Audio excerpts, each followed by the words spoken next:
Hello guys, exam सत्र में आप सबका स्वागत है। ग्रामीण परिवेश की एक और वीडियो लेकर आ गए हैं। इंपॉर्टेंट क्वेश्चंस हैं और अब से वीडियो में क्या करेंगे, क्वेश्चन से रिलेटेड एक क्वेश्चन ऑफ द डे पूरे वीडियो में पूछेंगे। ऐसा क्वेश्चन जो बहुत ज़्यादा इंपॉर्टेंट होगा, ठीक है। तो ये इस वीडियो में किया गया है। तो स्टार्ट करें उससे पहले आप सबसे रिक्वेस्ट करेंगे, अगर चैनल को सब्सक्राइब नहीं किया है प्लीज़ सब्सक्राइब कर दीजिए और बेल आइकन को प्रेस करके ऑल पे सेट कर दीजिए, ताकि जो भी वीडियो डालें आपके में नोटिफिकेशन आ जाए। देर न करते हुए स्टार्ट करते हैं आज का पहला क्वेश्चन। आज का पहला क्वेश्चन है, निम्नलिखित में से कौन सा चकबंदी का उद्देश्य नहीं है। ऑप्शन ए है बड़े पैमाने की कॉरपोरेट खेती को बढ़ावा देना। ऑप्शन बी है जोतों यानी कि खेतों को जोतों कहते हैं, जोतों का उपविभाजन रोकना। ऑप्शन सी है कृषि जोतों का उपखंडन रोकना। ऑप्शन डी है कृषकों के अलग अलग खेतों को एक स्थान पर एकत्रित करना।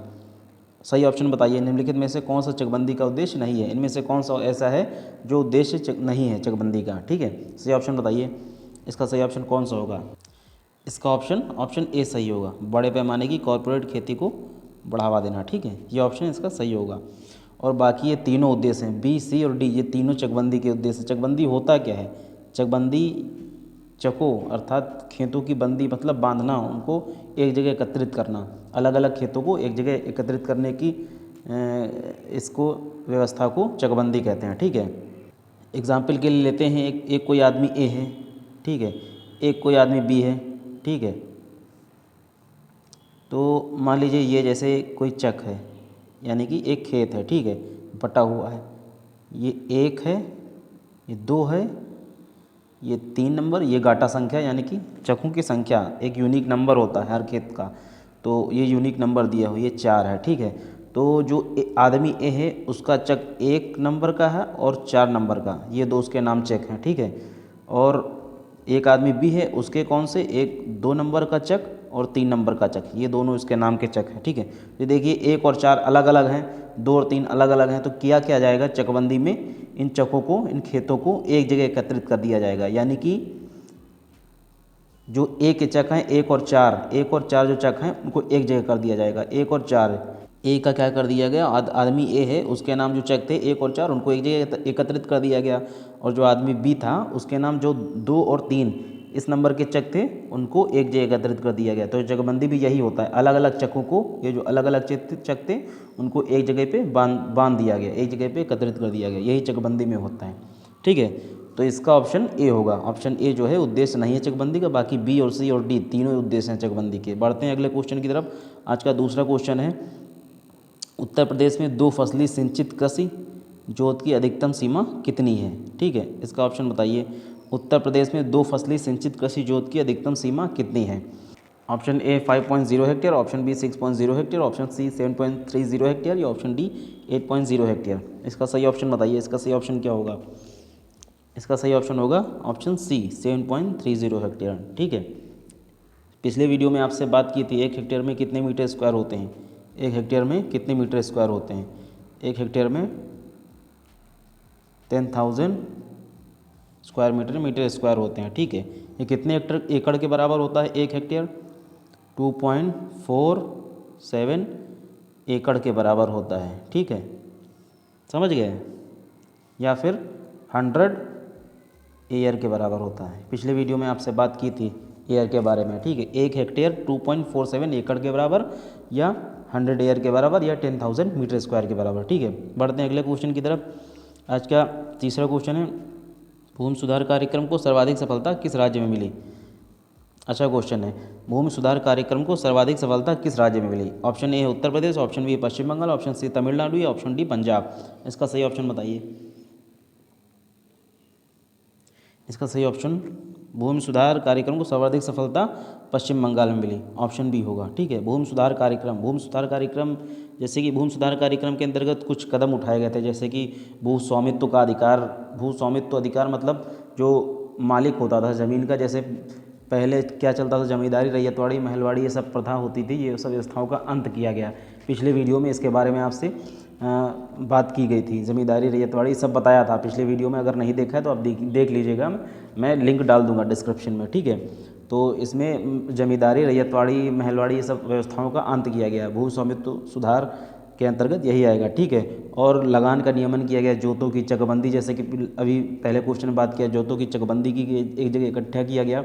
सीढ़ीनुमा जो खेत पहाड़ी क्षेत्रों में होते थे उनमें सीढ़ीनुमा खेत बनाकर उन खेतों का विकास किया गया। ठीक है, बीहड़ जो होते थे, गड्ढे बड़े बड़े, उनको बराबर करके समतल करके समतलीकरण करके खेती का विकास किया गया। सिंचाई का विकास किया गया। बिजली आदि व्यवस्थाओं का जो है उपलब्ध कराई गई बिजली, जिससे खेती का विकास हुआ। ठीक है, यही सब भूमि सुधार कार्यक्रम के अंतर्गत आता है। ठीक है, बढ़ते हैं अगले क्वेश्चन की तरफ। आज का चौथा क्वेश्चन है, उत्तर प्रदेश चकबंदी अधिनियम कब पारित किया गया? ये बताइए, उत्तर प्रदेश चकबंदी अधिनियम कब पारित किया गया? इसका सही ऑप्शन बताइए। उत्तर प्रदेश चकबंदी अधिनियम कब पारित किया गया? इसका सही ऑप्शन होगा ऑप्शन सी, 1953, 1953 में, 1953 में पारित किया गया है। ठीक है, लागू कब किया गया? 1954 में लागू किया गया, 1954 में। ठीक है, कहाँ से, ये भी क्वेश्चन पूछ सकता है। उत्तर प्रदेश चकबंदी अधिनियम कहाँ से लागू किया गया सर्वप्रथम, ये भी क्वेश्चन आ सकता है। ठीक है, तो ये कहाँ, इसका ऑप्शन क्या होगा? इसका सही आंसर क्या होगा? मुजफ्फरनगर, मुजफ्फरनगर की कैराना तहसील, मुजफ्फरनगर।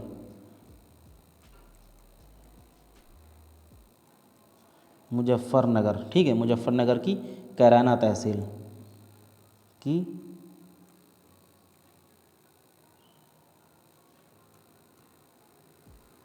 मुजफ्फरनगर की कैराना तहसील। ठीक है, जो कि अब वर्तमान में शामली में आती है। ठीक है, मुजफ्फरनगर और शामली अलग अलग हुआ है ना, तो मुजफ्फरनगर की कैराना तहसील से सर्वप्रथम लागू हुआ। और कहाँ से? दो जगह से लागू हुआ था, एक तो मुजफ्फरनगर हो गया, दूसरा सुल्तानपुर के मुसाफिर खाना से। ठीक है, सुल्तानपुर के मुसाफिर खाना से, जो कि वर्तमान में अमेठी में आता है। ये भी अब सुल्तानपुर अमेठी अलग अलग हो गया है। ठीक है, तो इसका सही आंसर क्या होगा? अगर पूछता है कहाँ से लागू हुआ, एक मुजफ्फरनगर, दूसरा सुल्तानपुर। ठीक है, दो जगह से लागू हुआ था। और कब लागू हुआ था? 1954 में लागू हुआ था। पारित कब हुआ था? 1953 में। ठीक है, जो क्वेश्चन दिया गया है उत्तर प्रदेश चकबंदी अधिनियम कब पारित किया गया, तो 1953 में, लागू 1954 में। बढ़ते हैं अगले क्वेश्चन की तरफ। आज का पाँचवा क्वेश्चन है, लेखपाल खसरा तैयार करके अगले वर्ष जमा कर देता है किसके पास? आंसर बताइए। लेखपाल खसरा तैयार करके अगले वर्ष जमा कर देता है गांव प्रधान के पास, या रजिस्ट्रार कानूनगो के पास, या तहसीलदार के पास, या जिला कृषि अधिकारी के पास? सही ऑप्शन बताइए, सबको पता होना चाहिए, इजी क्वेश्चन है। लेखपाल खसरा तैयार करके, ऑप्शन बी, रजिस्ट्रार कानूनगो के पास जमा कर देता है। ठीक है, ऑप्शन बी इसका सही होगा। ओके, बढ़ते हैं अगले क्वेश्चन की तरफ। आज का छठवां क्वेश्चन है, निम्नलिखित में से कौन सा भूमि सुधार से संबंधित है? ऑप्शन ए चिपको आंदोलन, ऑप्शन बी भूदान आंदोलन, ऑप्शन सी ए तथा बी दोनों, या ऑप्शन डी उपर्युक्त में से कोई नहीं। इसका सही आंसर बताइए, कौन सा भूमि सुधार से संबंधित है? ये भी सबको मालूम होना चाहिए। इसका ऑप्शन कौन सा होगा? ऑप्शन बी भूदान आंदोलन। ठीक है, इसका ऑप्शन बी सही होगा, भूदान आंदोलन। ओके, भूदान आंदोलन किसने शुरू किया था? संत विनोबा भावे ने, संत विनोबा भावे ने। ठीक है, कब शुरू किया था? 1951 में, 1951, 1951 में। ठीक है, भूदान आंदोलन संत विनोबा भावे जी ने शुरू किया था 1951 में। ठीक है, इनकी कोशिश थी कि जो भूमि का जो पुनर्वितरण हुआ था वो सिर्फ सरकारी कानूनों के हिसाब से उनके ज़रिए न किया जाए, बल्कि जो आंदोलन है उनके माध्यम से भी इनको सफल बनाया जाए। ठीक है, और जो ऑप्शन ए चिपको आंदोलन, ये भूमि सुधार से संबंधित नहीं है, ये जो है पेड़ों की कटाई से संबंधित है। ठीक है, चिपको आंदोलन यूपी के चमोली ज़िले से शुरू हुआ था, जो कि अब उत्तराखंड में है। यूपी उत्तराखंड पहले एक थे, बाद में जब हटे तो चमोली ज़िला उत्तराखंड में हो गया। यूपी के चमोली ज़िले से चिपको आंदोलन शुरू हुआ था। कब शुरू हुआ था? 1973 में। इसमें किसानों ने भाग लिया था, किसानों ने वृक्ष की कटाई के लिए यह आंदोलन शुरू किया था। इसमें महिलाओं ने भी भाग लिया था। ठीक है, बढ़ते हैं अगले क्वेश्चन की तरफ। आज का सातवां क्वेश्चन है, भारत में संपत्ति का अधिकार है। इसके बारे में पिछले वीडियो में भी बात कर चुके हैं, डिस्क्रिप्शन में लिंक दूंगा, उसमें आप देख लीजिएगा। ठीक है, भारत में संपत्ति का अधिकार है। ऑप्शन ए मौलिक अधिकार, ऑप्शन बी विधिक अधिकार, ऑप्शन सी आर्थिक अधिकार, या ऑप्शन डी सामाजिक अधिकार। ये सबको मालूम होना चाहिए, क्वेश्चन जरूर इंपॉर्टेंट है, लेकिन पूछा भी जा चुका है, कॉमन क्वेश्चन हो चुका है, इतनी बार पूछा गया है। ठीक है, इसका सही आंसर बताइए, भारत में संपत्ति का अधिकार है। इसका ऑप्शन होगा ऑप्शन बी विधिक अधिकार। ठीक है, जो 44th कॉन्स्टिट्यूशनल अमेंडमेंट था, 44वां संविधान संशोधन, 44 4th कॉन्स्टिट्यूशनल अमेंडमेंट, उसमें जो क्या हुआ था, अनुच्छेद 31 जो कि आर्टिकल जिसे 31 कहते हैं, ये जो मौलिक अधिकार था इसको हटाकर, जिसमें संपत्ति के बारे में डिस्क्रिप्शन दिया गया था, इसको हटाकर आर्टिकल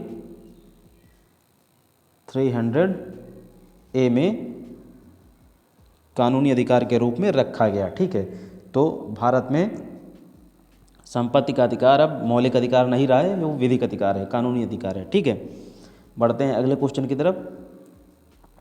आज का 8वां क्वेश्चन, निम्नलिखित में से कौन सा भूमि सुधार भारत में सबसे पहले प्रारंभ किया गया? इसका सही ऑप्शन बताइए। निम्नलिखित में से कौन सा भूमि सुधार कार्यक्रम भारत में सबसे पहले प्रारंभ किया गया? ऑप्शन ए कृषि जोत की अधिकतम सीमा का निर्धारण, या ऑप्शन बी वंशीय भूमि का भूमिहीनों में वितरण, या ऑप्शन सी जमींदारी उन्मूलन, या ऑप्शन डी चकबंदी। इसका सही ऑप्शन बताइए। इसका सही ऑप्शन होगा ऑप्शन सी जमींदारी उन्मूलन। ठीक है, सबसे भूमि सुधार भारत में सबसे पहले जमींदारी उन्मूलन शुरू किया गया था। ठीक है, बढ़ते हैं अगले क्वेश्चन की तरफ। 9वां क्वेश्चन है आज का, उत्तर प्रदेश जमींदारी उन्मूलन एवं भूमि सुधार अधिनियम कब पारित किया गया था? ये ऑप्शन, ये आंसर बताइए, इसका सही आंसर क्या होगा? उत्तर प्रदेश जमींदारी उन्मूलन एवं भूमि सुधार अधिनियम कब पारित किया गया था? इसका सही ऑप्शन बताइए। Option A 1950, option B 1952, option C 1963, या ऑप्शन डी 1974। ठीक है, इसका सही ऑप्शन बताइए। इसका सही ऑप्शन क्या होगा? उत्तर प्रदेश जमींदारी उन्मूलन एवं भूमि सुधार अधिनियम। देखिए, ये थोड़ा कंफ्यूजिंग वाला क्वेश्चन है।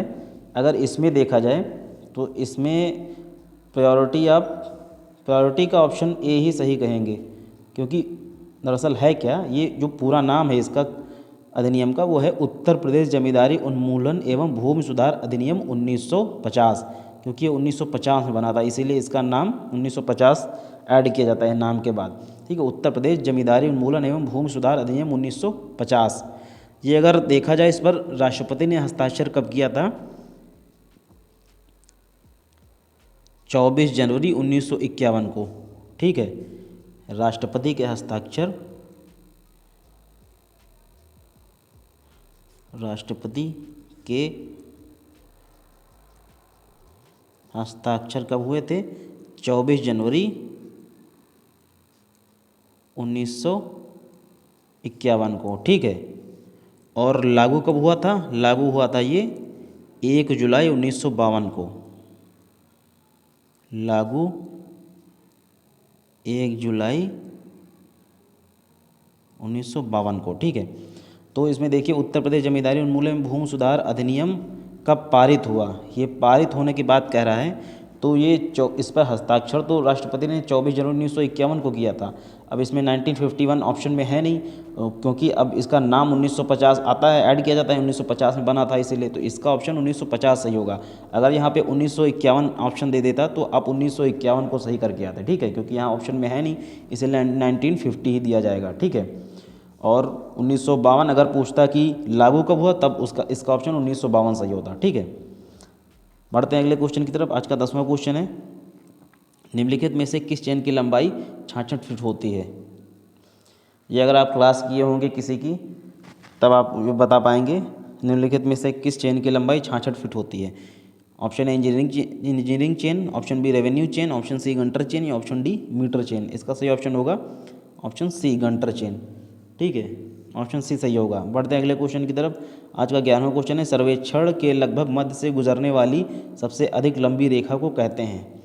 सर्वेक्षण के लगभग मध्य से गुजरने वाली सबसे अधिक लंबी रेखा को कहते हैं। देखिए, ये थोड़ा कॉमन सेंस वाला क्वेश्चन है, अगर आप थोड़ा कॉमन सेंस लगाएंगे तो इसका आंसर दे देंगे। लगभग 80% आप सही, बिना पढ़े 80% सही करके आएंगे। सबसे लंबी रेखा अगर देखा जाए, सर्वे रेखा या प्रमाण रेखा या आधार रेखा या योजक रेखा, अगर देखा जाए तो आधार रेखा, किसी भी चीज़ की आधार रेखा होती है, सबसे बड़ी होती है। ठीक है, सबसे बड़ी, सबसे मजबूत आधार रेखा रखी जाती है, इसीलिए अगर कॉमन सेंस से बात करें तो ऑप्शन सी करके आएंगे। लेकिन अगर प्रैक्टिकल की बात करें, जो हकीकत है, तो उसमें सर्वेक्षण के मध्य से गुजरने वाली सबसे अधिक लंबी रेखा को एक्चुअली में आधार रेखा ही कहते हैं। ठीक है, इसका ऑप्शन सी ही सही होगा, आधार रेखा। ओके, बढ़ते हैं 12वें क्वेश्चन की तरफ। आज का 12वां क्वेश्चन है, आज का 12वां क्वेश्चन है, एक चुंबकीय सुई के उत्तर तथा दक्षिण सिरे पर पढ़े गए पठनांक का अंतर 180 डिग्री आता है, इसका अर्थ क्या है? ये भी कॉमन क्वेश्चन जानबूझ के मैंने डाला था, कॉमन सेंस की बात है। आप अगर थोड़ा सा दिमाग, थोड़ी सी मैथ भी पढ़े होंगे अगर ज्योमेट्री, तो आप कर ले जाएंगे। एक चुंबकीय सुई के उत्तर तथा दक्षिण सिरे पर, एक उत्तर एक दक्षिण, अब दोनों अपोजिट साइड हैं सेम, उत्तर तथा दक्षिण सिरे पर पढ़े गए पठनांक का अंतर, अब उत्तर दक्षिण बता ही दिया है, एक नॉर्थ एक साउथ, नॉर्थ एक साउथ, एक इधर पढ़ा गया है एक इधर पढ़ा गया है, एक नॉर्थ की तरफ पढ़ा गया है एक साउथ की तरफ पढ़ा गया है। अंतर 180 डिग्री आता है। अंतर 180 डिग्री का मतलब क्या होता है? सीधी लाइन, मैथ में आप पढ़े हैं, यही एंगल बनता है 180 डिग्री का।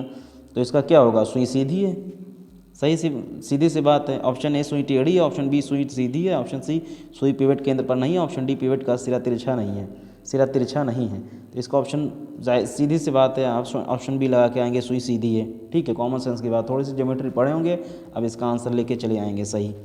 ठीक है, बढ़ते हैं अगले क्वेश्चन की तरफ। आज का 13वां क्वेश्चन है, निम्नलिखित में से कौन सी योजना सबसे बाद, यानी कि हाल ही में, रिसेंटली में कौन सी योजना निम्नलिखित में से शुरू हुई? इसका ऑप्शन बताइए। ऑप्शन ए सांसद आदर्श ग्राम योजना, ऑप्शन बी जवाहर रोजगार योजना, ऑप्शन सी लघु कृषक विकास योजना, ऑप्शन डी निर्मल ग्राम योजना। इसका सही ऑप्शन बताइए। निम्नलिखित जो 4 दिए गए, इनमें से कौन सी योजना हाल ही में सबसे रिसेंटली में शुरू की गई है? इसका सही ऑप्शन बताइए। देखिए, अगर सांसद आदर्श ग्राम योजना की बात करें तो ये कब लागू की गई थी? 11 अक्टूबर 2014, 11 अक्टूबर 2014 को। ठीक है, जवाहर रोजगार योजना की बात करें अगर, इसमें एक सांसद आदर्श ग्राम योजना वही है जिसमें सांसद जो है एक एक गांव को गोद लेते थे और उसका विकास करते थे, वही वाली योजना है सांसद आदर्श ग्राम योजना। ठीक है, और जवाहर रोजगार योजना ये कब शुरू हुई थी? ये 1 अप्रैल 1989। ठीक है, 1 अप्रैल 1989 जवाहर रोजगार योजना शुरू हुई थी। ठीक है, लघु कृषक विकास योजना की बात करें, ये कब? 1971 में असम से लागू हुई थी। लघु कृषक विकास योजना 1971 में असम से। ठीक है, और निर्मल ग्राम योजना ये सफाई अभियान से जो है रिलेटेड है। निर्मल ग्राम योजना, इसमें क्या हुआ था, इसका उद्देश्य क्या था इस योजना का? गांव को स्वच्छ बनाना, और इसके लिए सरकार ने क्या किया था, स्वच्छ गांव के लिए प्रोत्साहन पुरस्कार भी की घोषणा की थी। ठीक है, 2003 में शुरू हुई थी, इसकी घोषणा करके इसका जो है शुरुआत 2003 में। अगर देखा जाए तो सबसे रिसेंटली अगर देखा जाए 2014 सांसद आदर्श ग्राम योजना सबसे रिसेंटली में शुरू की गई थी। निम्नलिखित जो 4 दिए गए इनमें से इसका ऑप्शन ए सही होगा, सांसद आदर्श ग्राम योजना, जो कि 11 अक्टूबर 2014 को शुरू की गई थी। ठीक है, बढ़ते हैं अगले क्वेश्चन की तरफ। आज का 14वां क्वेश्चन है, जो बही में प्रश्नों की संख्या है, बिना पढ़े आप नहीं दे पाएंगे इसका आंसर। इसके लिए आप अगर क्लास किए होंगे तो आंसर दे देंगे। जो बही में प्रश्नों की संख्या होती है, इसका सही ऑप्शन बताइए। जो बही में प्रश्नों की संख्या, इसका सही ऑप्शन होगा 16।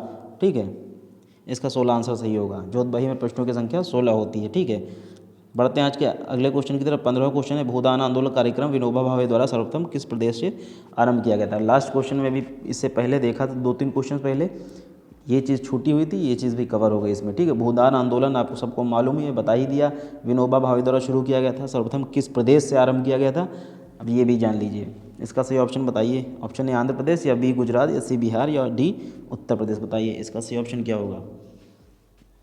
इसका सही ऑप्शन होगा ऑप्शन ए आंध्र प्रदेश। ठीक है, भूदान आंदोलन आंध्र प्रदेश से शुरू किया गया था। ठीक है, बढ़ते हैं अगले क्वेश्चन की तरफ।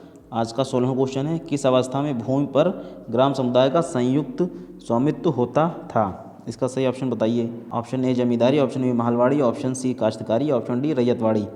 सब के बारे में पिछले वीडियो में बात कर चुके हैं, लिंक डाल देंगे डिस्क्रिप्शन में, आप देख लीजिएगा। ठीक है, इसका सही ऑप्शन होगा ऑप्शन बी महलवाड़ी व्यवस्था।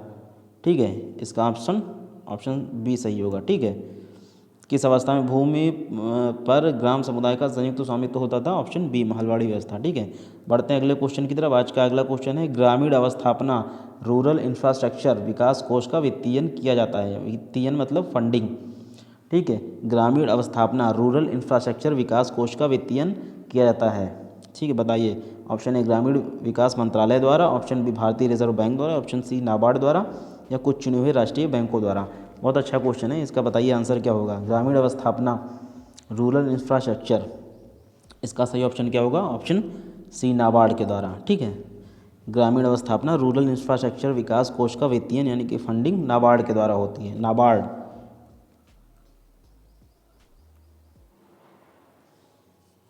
कब शुरू किया गया था, इसकी स्थापना कब हुई थी नाबार्ड की? 12 जुलाई 1982। 12 जुलाई 1982 को इसकी स्थापना, नाबार्ड की स्थापना हुई थी। ठीक है, बढ़ते हैं अगले क्वेश्चन की तरफ। आज का 18वां क्वेश्चन है, ग्रामीण क्षेत्रों में कमजोर वर्गों विशेषकर महिलाओं और बच्चों की स्वास्थ्य सेवाओं की पहुंच सुनिश्चित करने की पहली कड़ी है। इसका ऑप्शन बताइए। अच्छा क्वेश्चन है। ग्रामीण क्षेत्रों में कमजोर वर्गों विशेषकर महिलाओं और बच्चों की स्वास्थ्य सेवाओं की पहुंच सुनिश्चित करने की पहली कड़ी है। मातृ स्वास्थ्य कार्यक्रम या स्वास्थ्य मिशन या आशा या बाल विकास कार्यक्रम? सही ऑप्शन बताइए इसका। इसका सही ऑप्शन होगा ऑप्शन सी, आशा, ASHA। ठीक है, इसका फुल फॉर्म क्या होगा? एक्रेडिटेड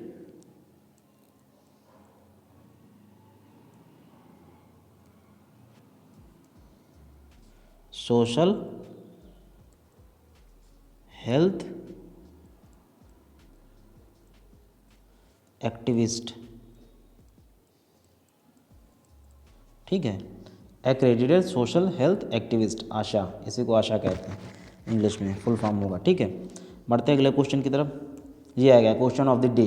देखिए बहुत इंपॉर्टेंट क्वेश्चन है, बिल्कुल पूछा जा सकता है।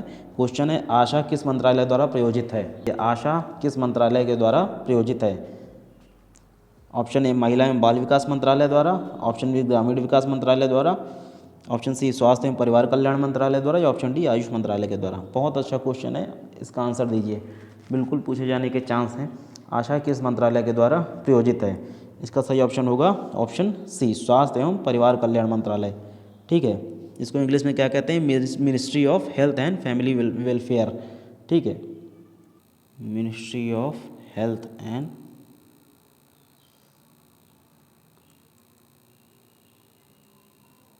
Family welfare. इंग्लिश में क्या कहते हैं? स्वास्थ्य एवं परिवार कल्याण मंत्रालय को ministry of health and family welfare. ठीक है, बढ़ते हैं अगले क्वेश्चन की तरफ। क्वेश्चन ऑफ द डे हो गया। ठीक है, बढ़ते हैं अगले क्वेश्चन की तरफ। आज का 19वां क्वेश्चन है, आशा निम्नलिखित में से किससे संबंधित है? ये बताइए। इसके ऑप्शन देख के हो सकता है कन्फ्यूज़ हो जाएं आप। आशा निम्नलिखित में से किससे संबंधित है? ऑप्शन ए चिकित्सक, ऑप्शन बी चिकित्सा प्रभारी, ऑप्शन सी स्वास्थ्य अधिकारी, या ऑप्शन डी सामाजिक स्वास्थ्य कार्यकर्ता? इसका सही ऑप्शन बताइए। इसका ऑप्शन होगा ऑप्शन डी, सामाजिक स्वास्थ्य कार्यकर्ता। सोशल एक्टिविस्ट था ना, सोशल एक्टिविस्ट, तो इसका ऑप्शन डी सही होगा, सामाजिक स्वास्थ्यकर्ता आशा को कहते हैं। ठीक है, बढ़ते अगले क्वेश्चन की तरफ। आज का 20वां और लास्ट क्वेश्चन है, निम्नलिखित में से कौन सा भू क्षेत्रफल मापन की इकाई नहीं है? निम्नलिखित में से कौन सा भू क्षेत्रफल मापन की इकाई नहीं है? ऑप्शन ए करम, ऑप्शन बी एकड़, ऑप्शन सी कैनाल, या ऑप्शन डी अंकनम? सही ऑप्शन बताइए इसका। इसका सही ऑप्शन होगा ऑप्शन ए। ठीक है, करम। करम ये भू क्षेत्रफल मापन की इकाई नहीं, ये लंबाई मापन की इकाई है। ठीक है, ऑप्शन ए इसका सही होगा। बाकी बी और सी और डी जो तीनों हैं ये भू क्षेत्रफल मापन की इकाई हैं। ठीक है, तो आज के 20 क्वेश्चन हो गए। आप स्कोर कीजिए अपने आप को। 20 क्वेश्चन में से आप अगर 17 कर ले रहे हैं तो ये मान कर चलिए आपने बढ़िया पढ़ाई की है, अच्छी तैयारी की है। मॉक टेस्ट देते रहिए, रिवीजन करते रहिए, ऐसे ही कंटिन्यूसली पढ़ते रहिए। ठीक है, बाकी अगले वीडियो में मिलते हैं इंपॉर्टेंट क्वेश्चन के साथ। और जाते जाते एक बार और रिक्वेस्ट करेंगे, अगर चैनल को सब्सक्राइब नहीं किया प्लीज़ सब्सक्राइब कर दीजिए, बेल आइकन को प्रेस कर दीजिए और ऑल पे सेट कर दीजिए, ताकि जो भी नोटिफिकेशन डाले आपके में आ जाए। वीडियो बनाने में बहुत मेहनत लगती है, प्लीज़ सब्सक्राइब कर दीजिए। ओके, मिलते हैं अगले वीडियो में, तब तक के लिए बाय बाय।